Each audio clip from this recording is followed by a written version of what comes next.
Hello all. So in the last class, what we saw was the last class was week 7 tutorials on photonic integrated circuits. We did a mode simulation. So we basically found the eigenmodes of RIP waveguide, and we designed the waveguide to be a single mode waveguide. So for doing this design, we ran a sweep in the mode simulation software, and the solver that we used um, yeah. So the solver that we used was an FDE solver.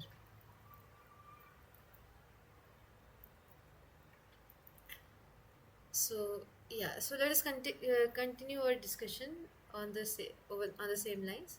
So this is week 8.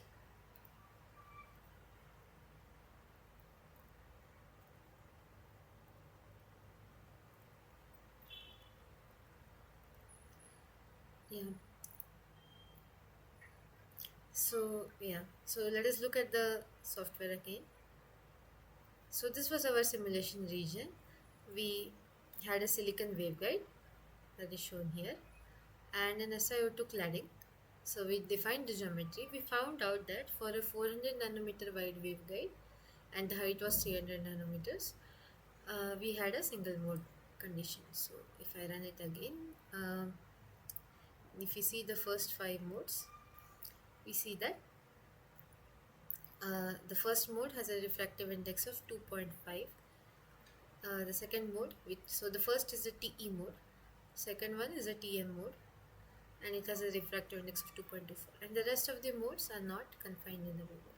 So it only confines the fundamental modes, right? So we could find the mode profiles, we could find the effective refractive index, and the group index, and also the polarization of the modes. So let's get a bit deeper into how uh, how we have chosen this solver. So what is a finite FDE solver? So FDE is basically finite difference eigenmode. So the full form is written here. So what it does?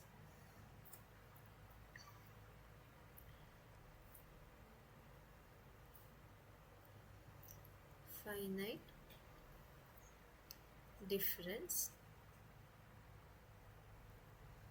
eigenmode. That is FDE. So it basically calculates the spatial profile of the modes. So what it will do is it will take a cross section, divide it into a mesh using the finite difference method, and solve this mesh on the cross section of the waveguide, solve Maxwell's equation for this mesh, and gives us back the spatial profile. So it gives the spatial profile of the modes.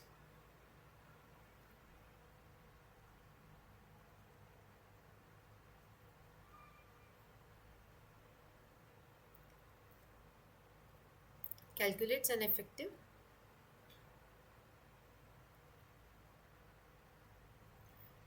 so it can even calculate the frequency dependence of the sun effective. We have not seen that yet, but yeah, also the group index and other things. And then how it is doing it? By doing solving the Maxwell equations.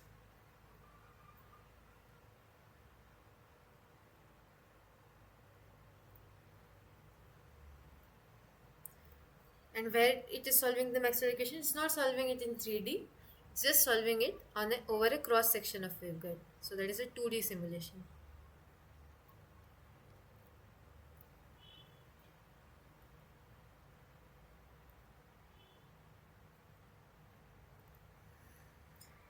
Okay, so that was about the solver that we used.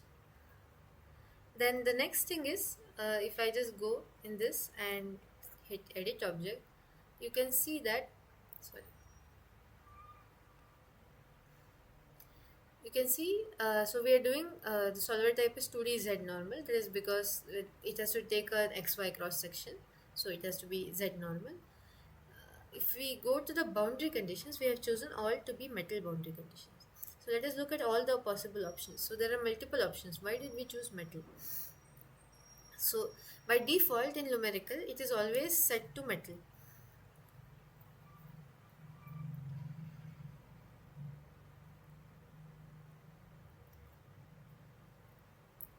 So what is metal boundary condition? Let us try to understand that first. So metal boundary condition is basically uh, PEC condition, so perfect electric conductor condition.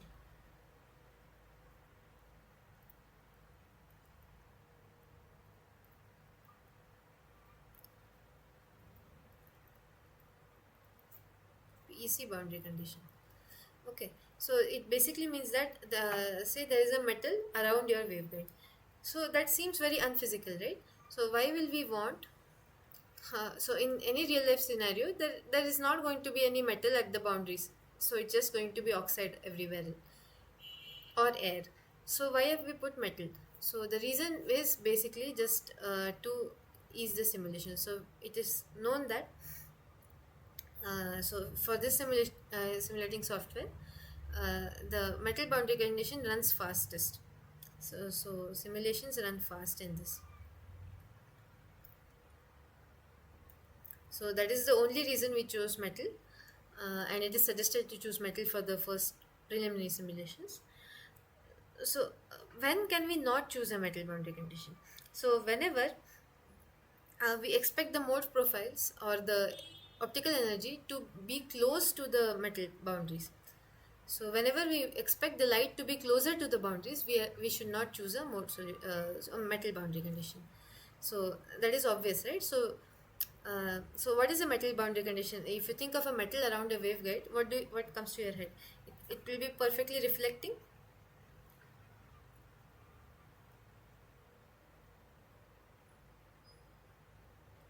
So when the light hits the metal boundary, it will reflect back in inside the boundary. So then there will be no net loss. No energy escapes the simulator. Let me try to go down.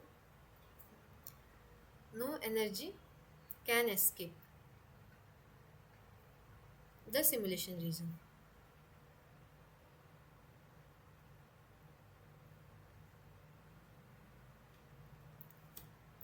Okay. So these two are the drawbacks. So in most of the cases you don't want it to be reflecting. So the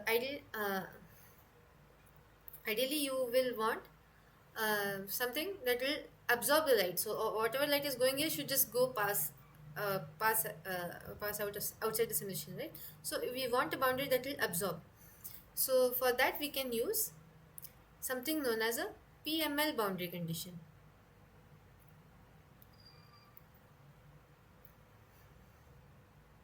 Just do that.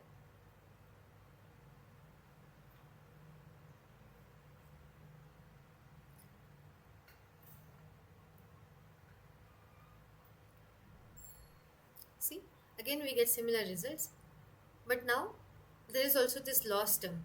Earlier it was all zero, right?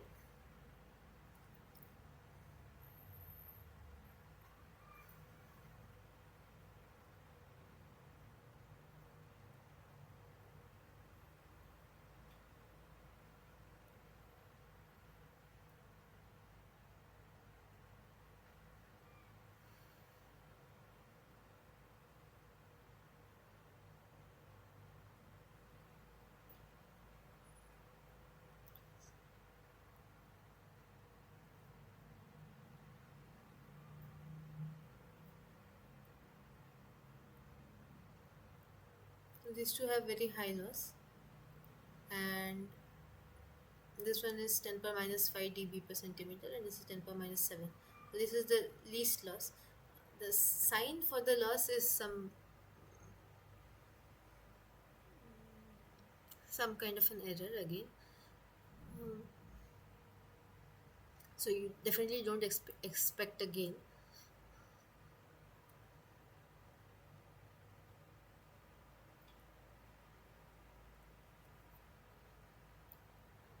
Okay, so let's start with understanding what is this PML. Okay, so PML boundary condition. So PML basically stands for perfectly matched layer.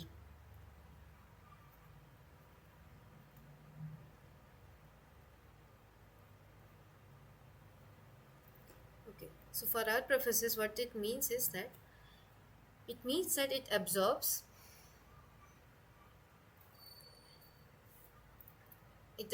all EM waves that are incident on the boundary.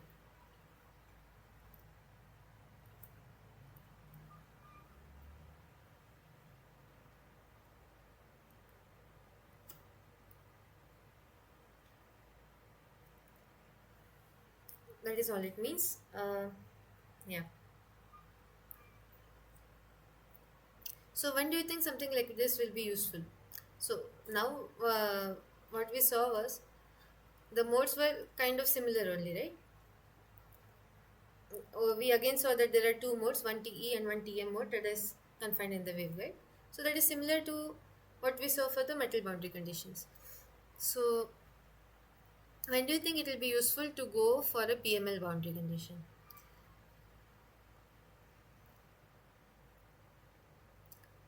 Before that, let's see what will happen in certain situations with the metal boundary condition. Then we'll know why metal can cause errors sometimes. Let's put a metal boundary condition everywhere. Okay. Again, everywhere it's metal. Now let's say the silicon is there everywhere, so there is no cladding as such. It's only silicon.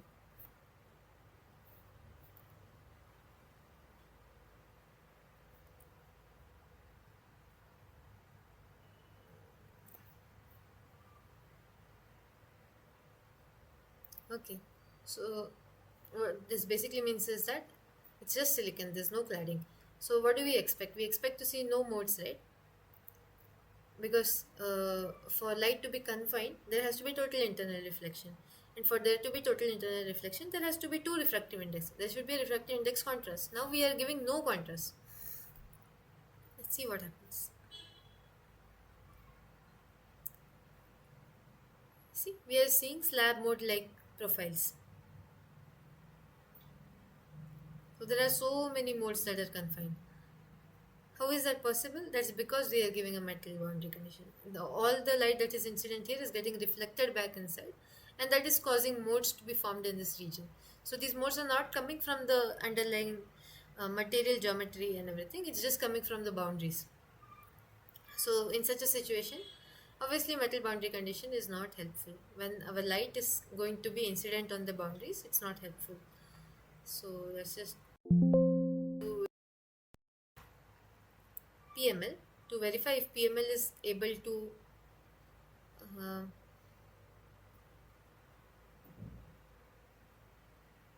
solve this problem.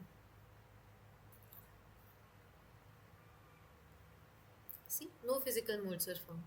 So that is what we expected.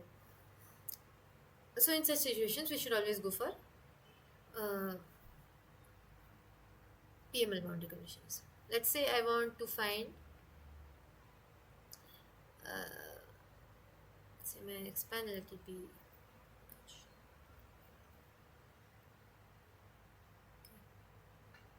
So then I can keep.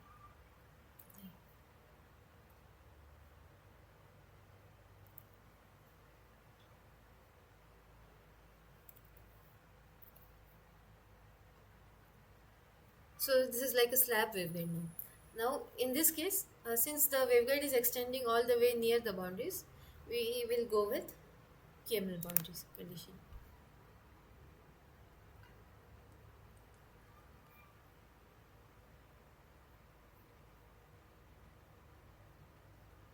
See, we are able to see the modes.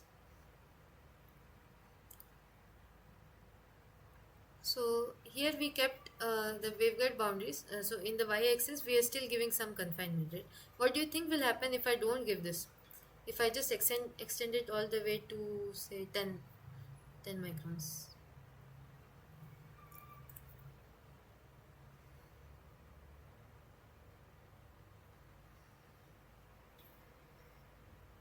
Do you expect to see modes in this case? So, so ideally we don't, right? Because so we have some confinement in the y direction. However, there is no confinement in the x direction. So then, if there is no confinement in the x direction, there won't be any modes. There is no total internal reflection. Let's see. No physical modes. Okay. So, yeah.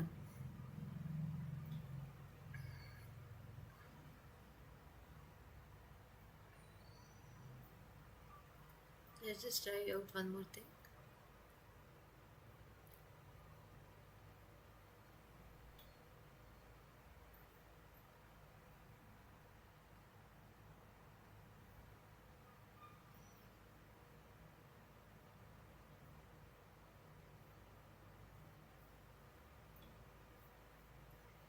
So, yeah.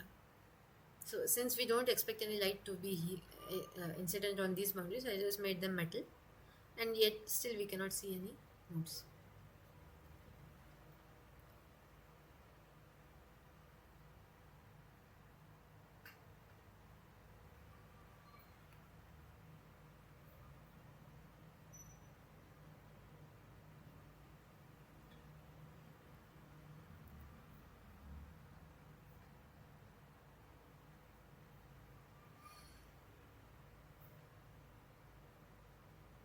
Now we can see because there's a boundary here.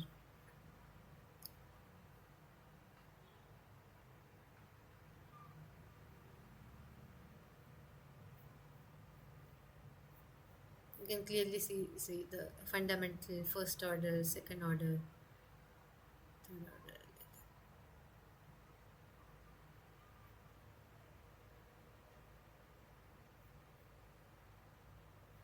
Okay, so that was about waveguide simulations. We did the waveguides, planar waveguides. Now, using the same setup, we can also simulate. So, in directional couplers, right? In directional couplers, the two waveguides come close to each other. So, we can also do mode simulations for the two waveguides that are close to each other, and we can find out under what situations will light be confined in um, both the waveguides simultaneously. So, yeah, let's see that. So, let's choose the waveguide dimensions that were ideal.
So, yeah, till mode 4,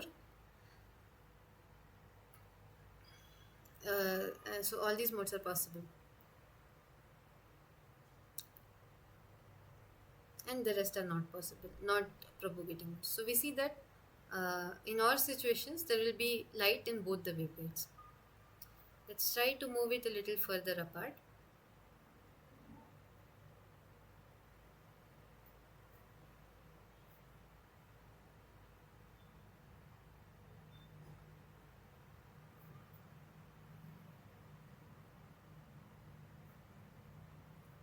Yeah, now you see there is light only in the first waveguide, light in the second waveguide. Both are almost similar. So this difference is coming just because of the positioning of relative to the boundaries. Then the TM mode in waveguide 2, TM mode in waveguide 1. So these are the only four modes. So we see there is no coupling between the two waveguides, or rather there is some little coupling in the TM modes. However, no coupling in the TE modes. And all these are non-confined modes, so they won't propagate. Okay.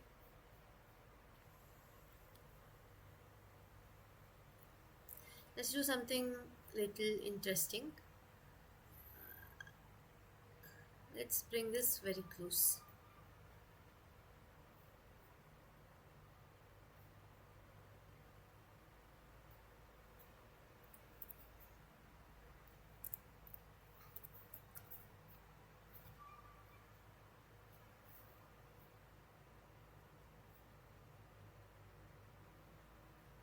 So now the gap between them is just 200 nanometers, I think,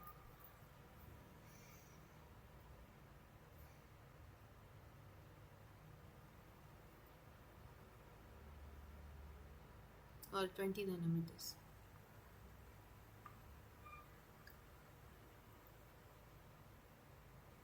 40 nanometers, sorry. The gap is 40 nanometers. Okay, so basically they are very close.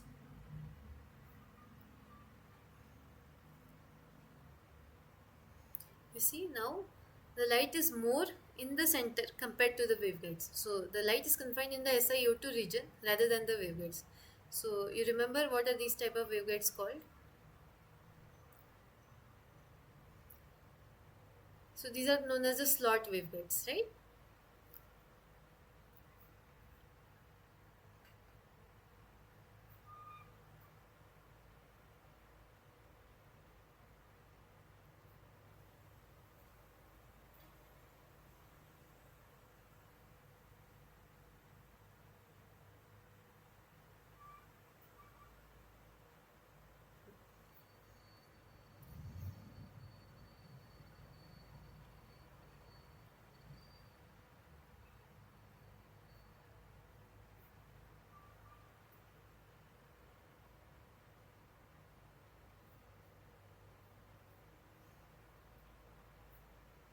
Let me just for the clarity, let me increase the mesh settings, mesh steps.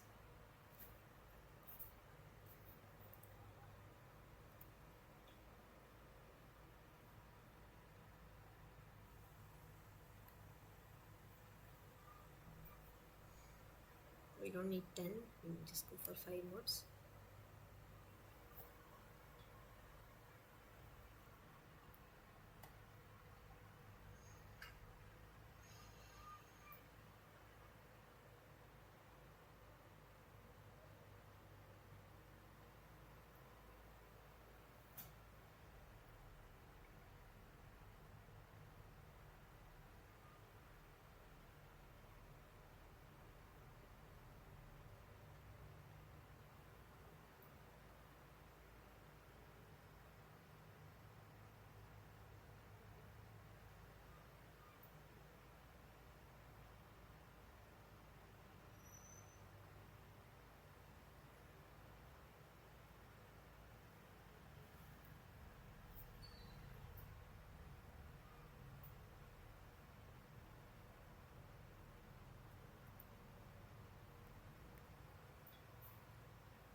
So this is the mode with the least loss, and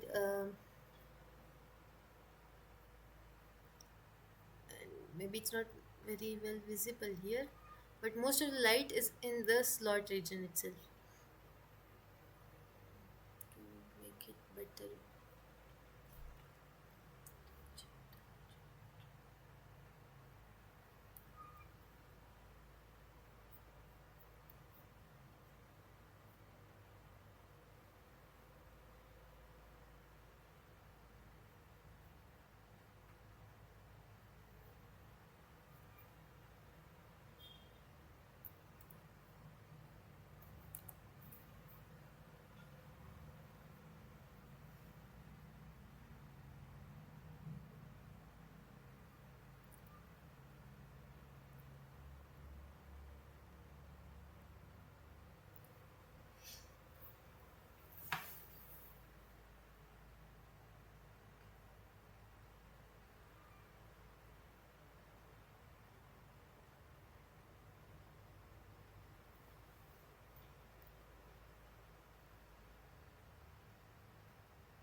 can see light. So now you see that all the light is confined in the slot section.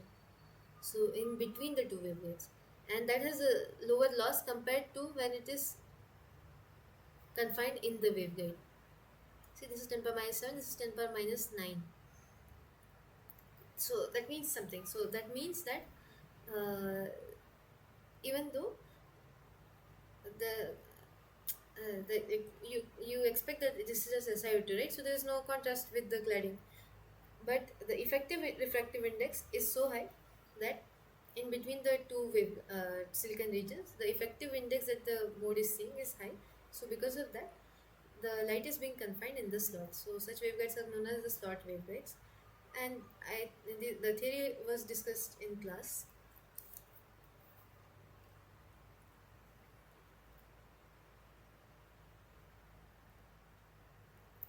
And we can observe them using these mode solvers. We can observe the modes in the slot waveguide using this mode solver. So this is also a slot mode. This is TM, this was TE, and this is the usual TE mode. Yes. So since these two are so close, we don't expect any individual modes. They will always have light in both the wavelengths.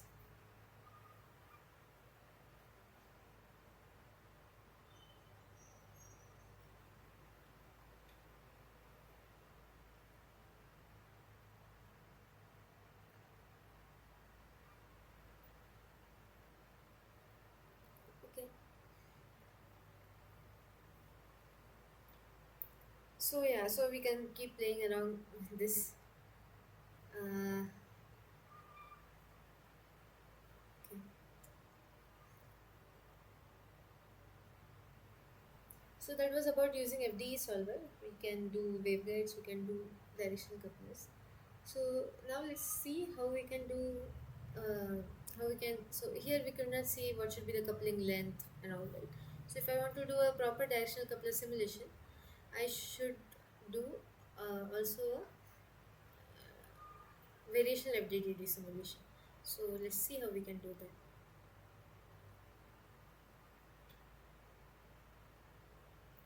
So let me just open a new project. Again, we can do it using the mode itself.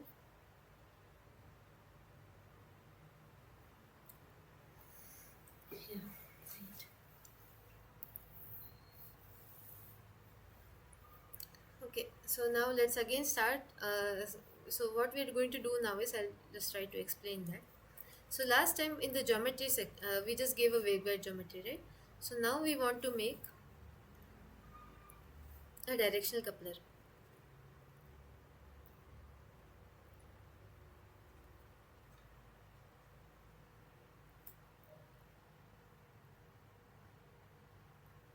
Sorry. So what is a directional coupler? So we will have a waveguide,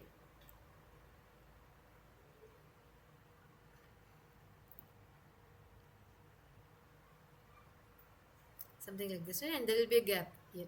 So when two waveguides come close to each other, some light from one waveguide will get transferred to the other waveguide. So it can be act as a power splitter or even polarization rotator, something like that. So we can send light in one arm, and we can see that light couples to both to the other arm as well.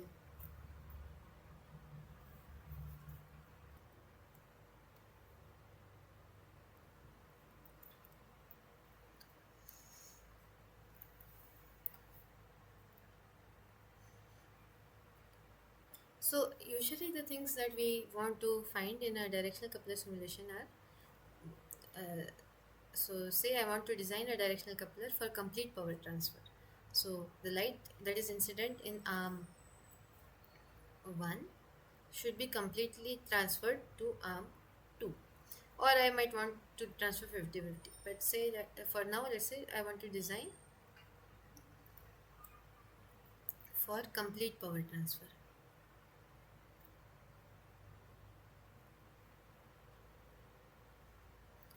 So what are the things that we can change? So we can change the gap. That is one thing. We can also change the length. length of coupling region.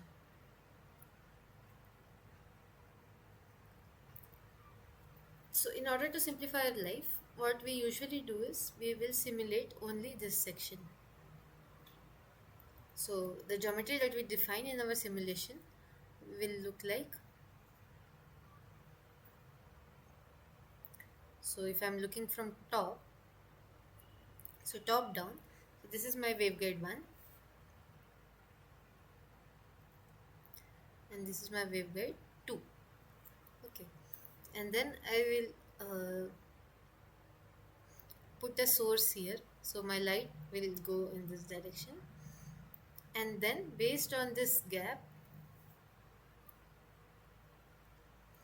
and the length of the coupling, so the light will initially travel in the first waveguide, then get coupled to the second waveguide, like that. So at some point there will be all the light in waveguide 1. At some point there will be 50% light in waveguide 1, 50% in waveguide 2, and after some more length, it will be completely in waveguide 2. So we want to find this length for which my light is completely in waveguide 2. Okay. So let's do it. Let's start with defining the geometry at first. So this is my XY view, XZ view. So so how are we going to go about this? So how are we going to define our X, Y, and Z? Say this is my Y, this is my X.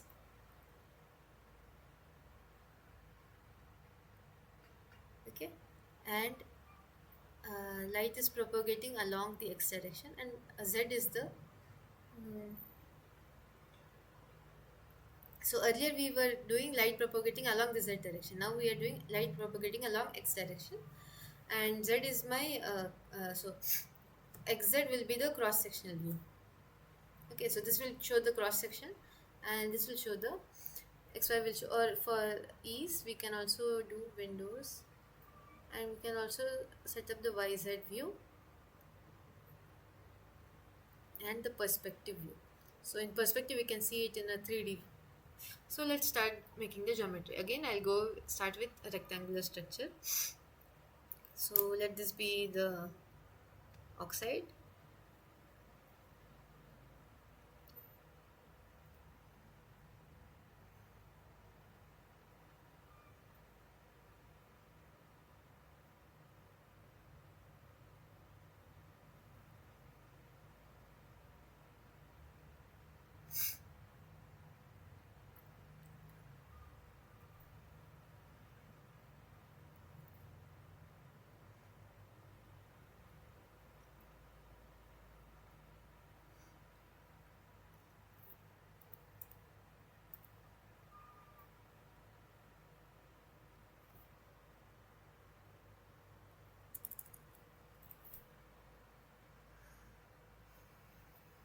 So I'm giving a entire slab of oxide, and it will be of thickness 2 micron.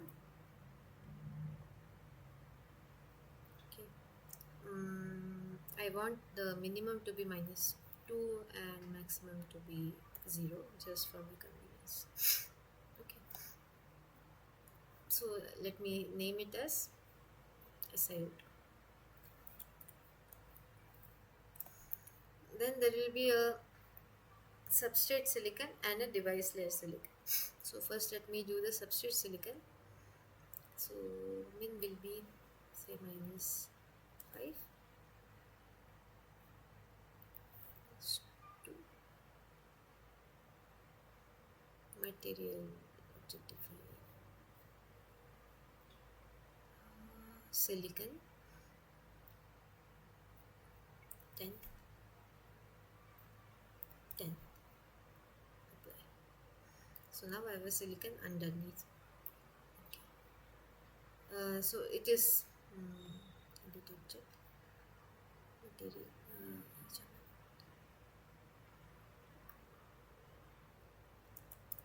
So we don't want to see it actually, right? It is supposed to be underneath. So we can just go to graphical rendering and change the color opacity to say zero point 0.2.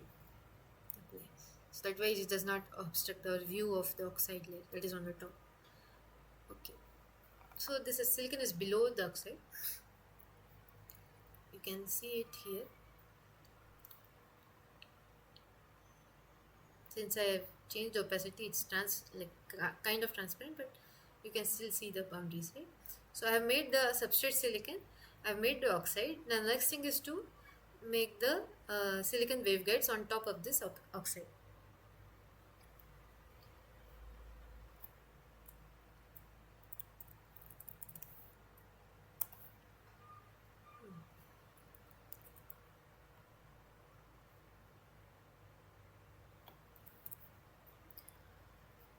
Right. So for the waveguide, the Z span Z min will be 0 and Z max will be say 0.3 because that is the height that we want. Okay, and this graphical rendering I want as 1 because I want to see my waveguides. Yeah. And now it has to be a waveguide, it's not a slab waveguide, we want rib waveguide to make a direction coupler. So let's say the X span is 10 but Y span is 0.4 because we want a 400 nanometer wide waveguide. Okay, and let me keep this X value to be 1. So not 1, this is 0. I want the Y value to be 1. Okay.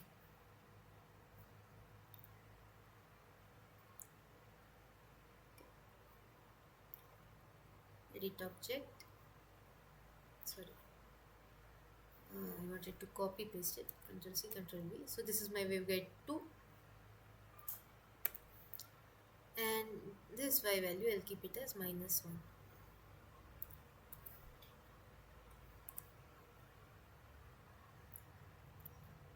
Okay, so now these are very far, nothing will happen, so much space. Let me make it -0.1. So now earlier they were 2 micron apart, now I'll make them +0.1 minus 200 nanometer apart. Oh no.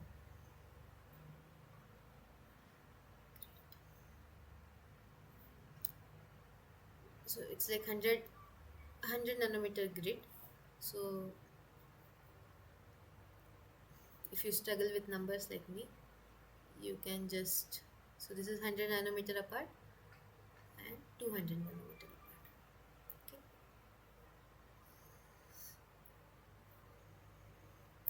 So now we have defined the geometry. So next what do? You can see the geometry in the XZ, YZ and the perspective view. So next what do?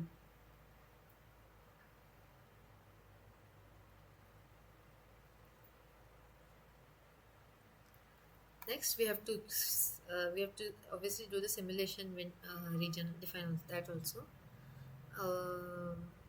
Yeah, and additionally what do we have to do is we have to define where we want to put the source, where we want to put the detector, all those things. So first let us start with the simulation region. So earlier we used the eigenmode solver, that is the FDE solver.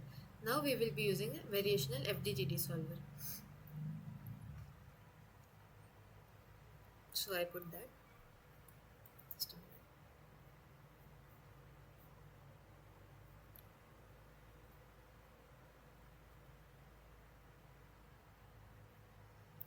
Okay. So now, just by looking at it, you can see that it looks like a 3D solver, right? Because we have a X direction, Y direction, and a Z direction also. But the meshing along the Z is like there is very less meshing along the Z. So it's like a pseudo 3D simulation. So it's mostly doing the simulation in the 2D itself, but there is some idea of a 3D here.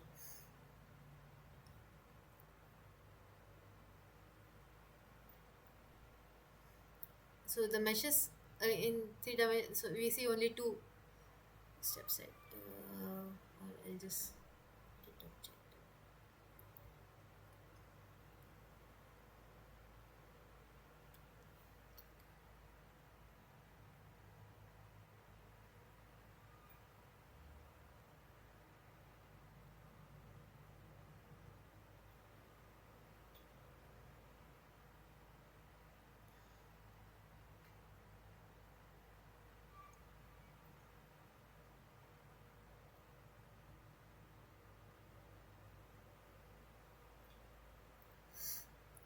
See, there is more meshing in the x and the y direction, but in the z direction there is less number of meshes.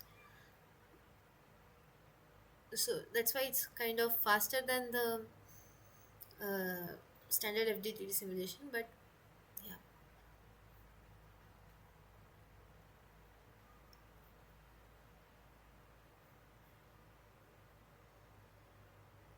okay, okay.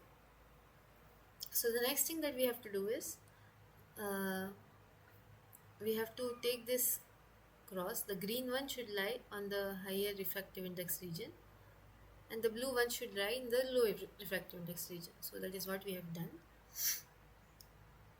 So that is settled. Next we want to put a source. So we go to the sources, we take a mode source because we want a single mode. We have already designed the waveguide to be single mode.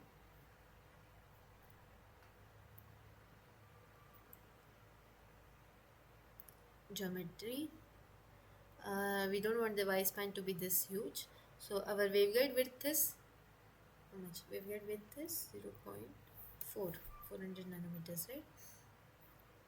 Apply, and this waveguide is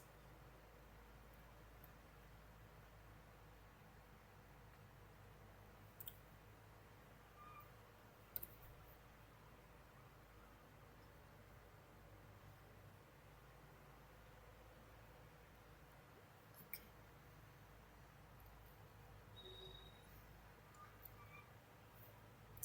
0.12345. Apply,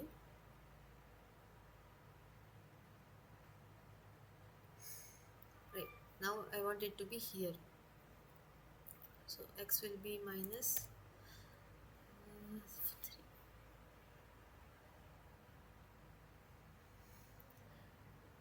Okay, so I have already set up the source now. So if I just go to source, edit object, it is showing me, why is it showing me like this? It's supposed to show me the mode profile. Injection axis is x-axis, direction is forward, amplitude is correct, mode select, user select, select mode, yes. Okay, so there's a problem here. See, it's not able to see the oxide around. So I should not have put it exactly as the Y span. It should be slightly more than that.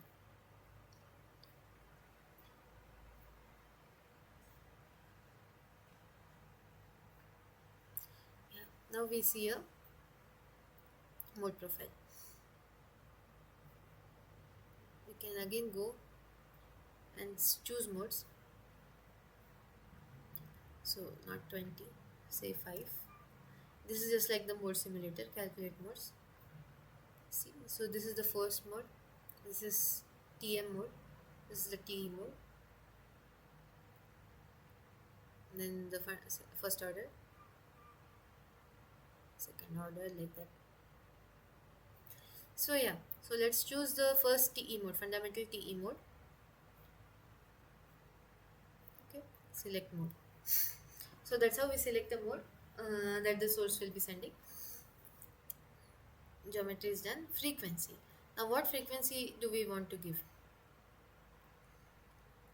Or the wavelength. The wavelength we want to give, center wavelength is 1.55, that is 1550 nanometer. Span for now, let's give 0. Let's say we are just giving a single wavelength. That will speed up our simulations also.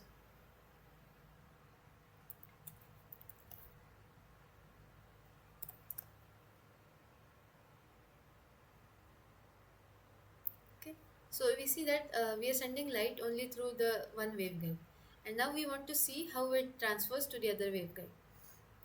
So how is the coupling? That is what we want to see. Now to see anything, we need to install monitors.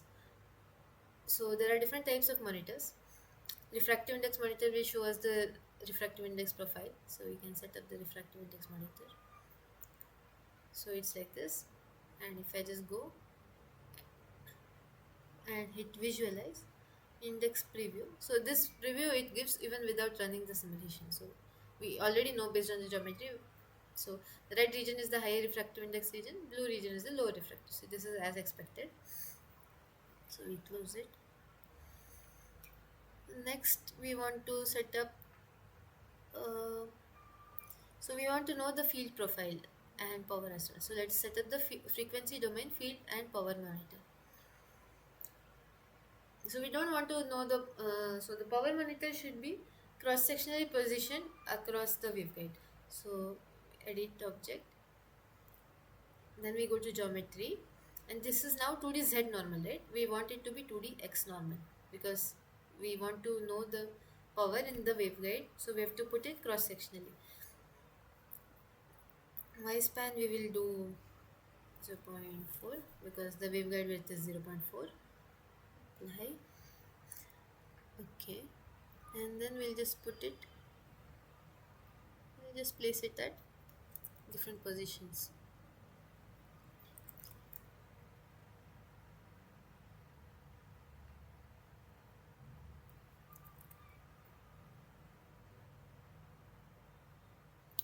Like that we can keep placing.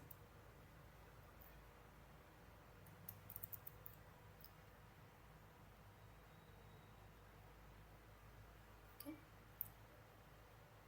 and then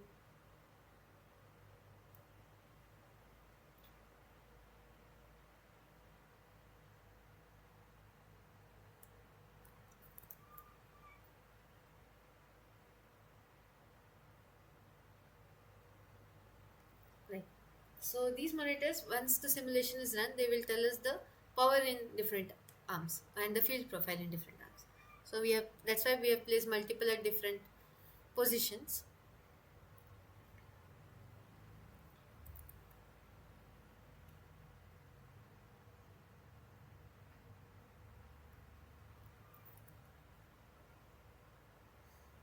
Okay. Next, we also want to see the movie. So we want to see real time how the light is propagating. So we also set up the movie monitor. So after setting up all this, let's hit run. So when we say run, we have to save the simulation. We will save it as directional. Save